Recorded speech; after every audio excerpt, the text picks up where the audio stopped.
My name is Jeff Cochell, and this is for Makenna Elrod and Sarah Elrod. The Enlightenment Enya, dude, for Makenna, dude. My life.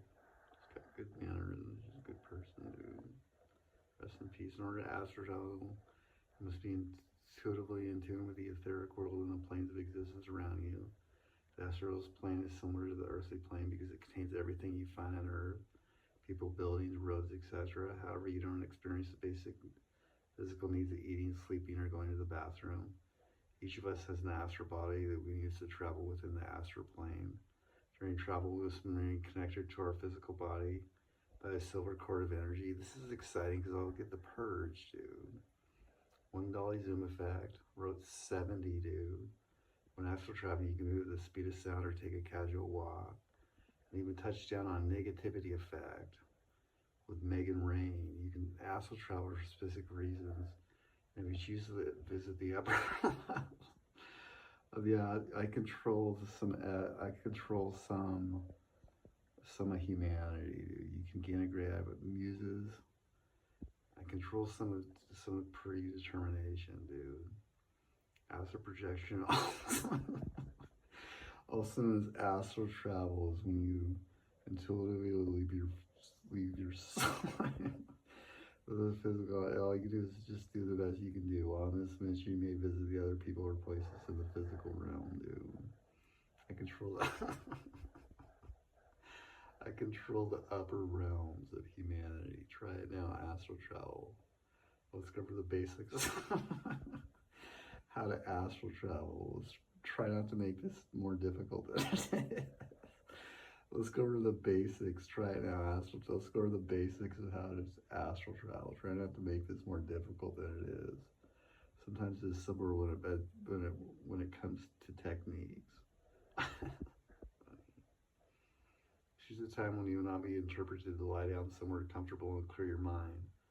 In order to project your astral body into the astral plane, you have to do a great deal of focused concentration and be in a light trance. Your body should feel heavy and paralyzed, unable to move, while your mind is wide awake and ready to travel. The quickest way I've found to get to this state is to imagine every muscle in your body relaxing. As it does, imagine you're sinking into the objects you're lying upon. Feel it wrap around you, keeping you safe. Now raise your frequency from within by focusing and drawing upon universal energy. Feel it enter through your crown chakra located at the top of your head, energizing you from your core outward. Sour.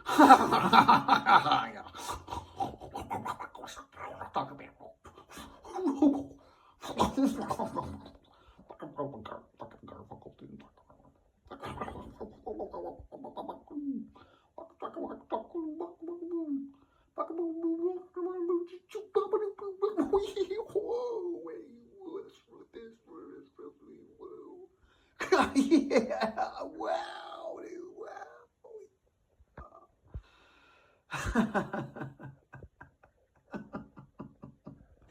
There, dude, there, loud.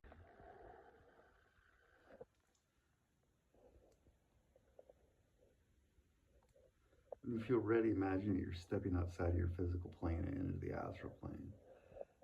See the silver cord that attaches to your physical body. You may hear it buzzing or wishing around. As you do this, explore the astral plane at length. When you're ready to return to your body, imagine the silver cord retracting, drawing back toward your physical body. Once you're out of the trance, make a point to stand up and ground any excess energy by standing up from your body through the bottom of your feet, through any flooring underneath until it goes into the earth. Remote viewing is the ability to access information from a remote geographical location, allowing you to see people and events that are going on in the present but are outside of your physical range of vision, using something other than the known five senses. If you have this ability, you may be able to describe faraway places that you've never visited or people whom you've never met or seen before, because they're not it, by using remote viewing. Remote viewing could be in North Carolina and seen an event happening in Japan at the very moment they are looking within their intuitive ability. They're not feng shui. They're not edging. Some people think remote viewing can be taught, and you don't need any kind of intuitive ability to do it. However, I believe that in order to view that which is outside of your range of physical sight, you have to use the clear abilities on some level. Typically, remote viewing isn't used during readings to tell the future. Its structure is scientifically based, usually done in a controlled environment. This is especially true when the United States government got involved in training remote viewers in the early 70s.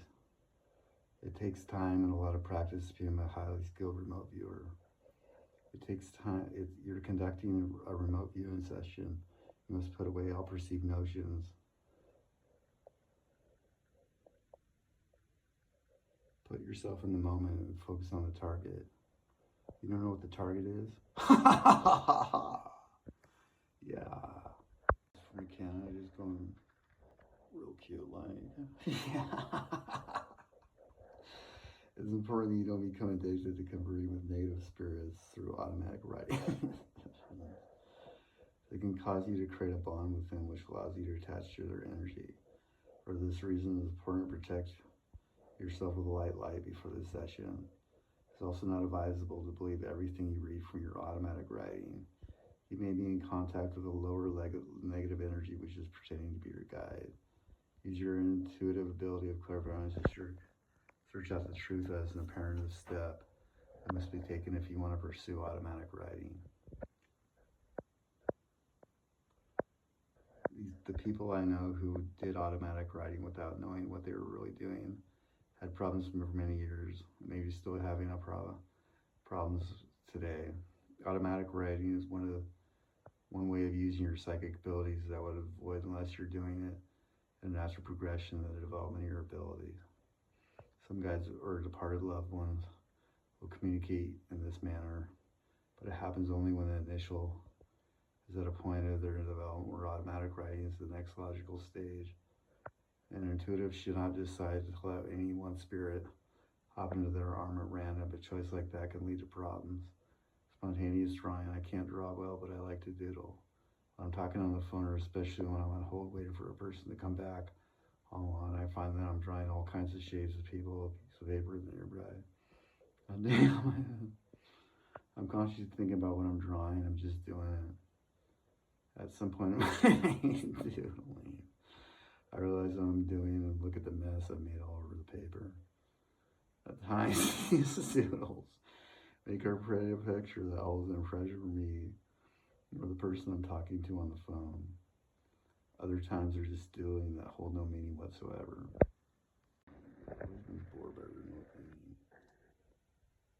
A vision can take you on a surprise. On the other hand, if you're doing a reading, you may expect to see them.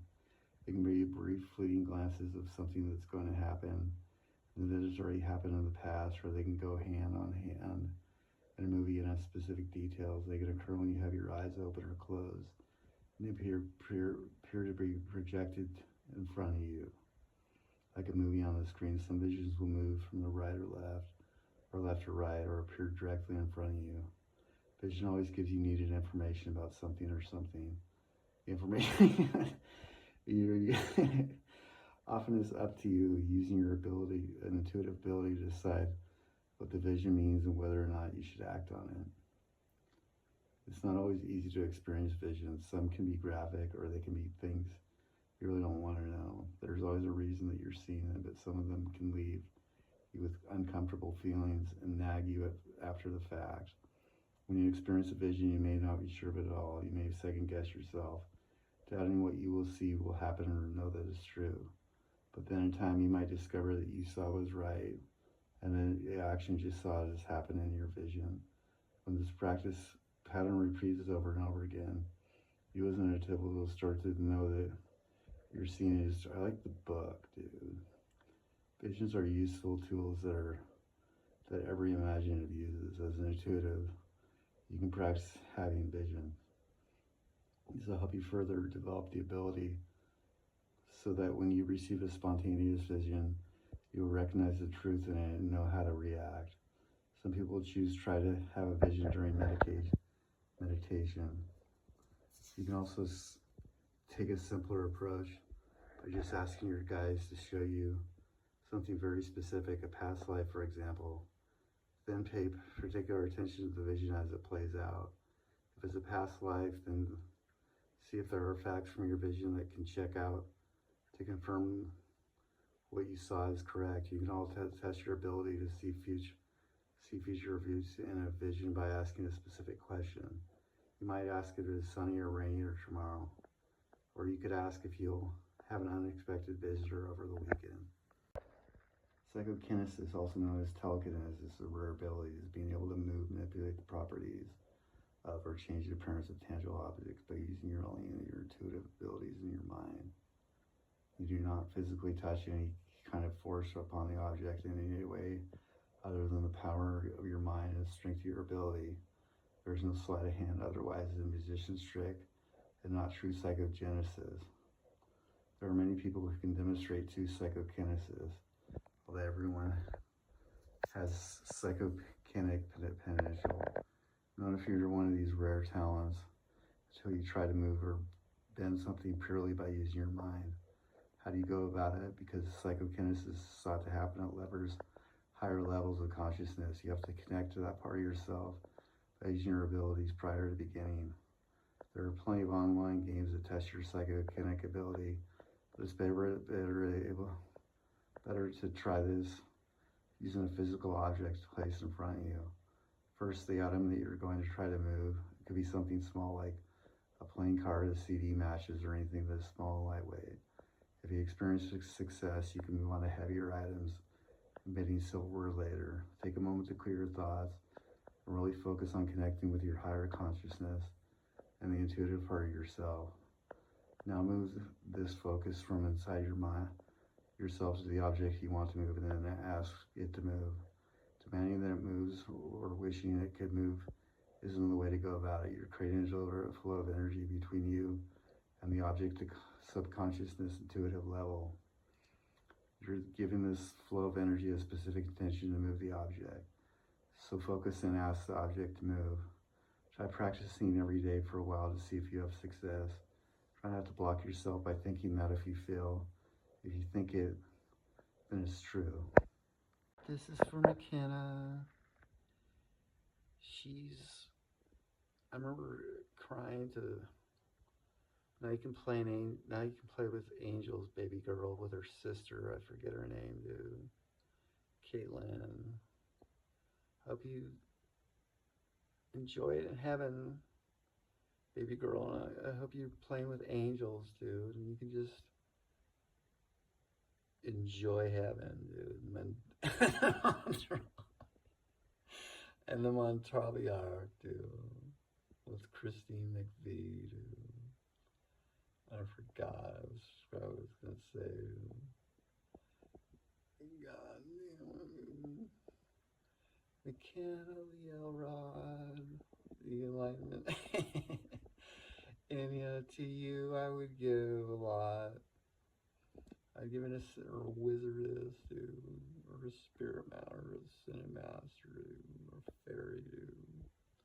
Or I think I'd give you a gypsy and a genie, dude. I'll give you gypsy and genie. You can say it with totally Tautho, dude.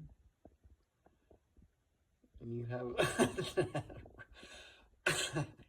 you can have a brunette, Zilly, sure, spirit fairy, dude. Or space, I'll give you a space angel, dude.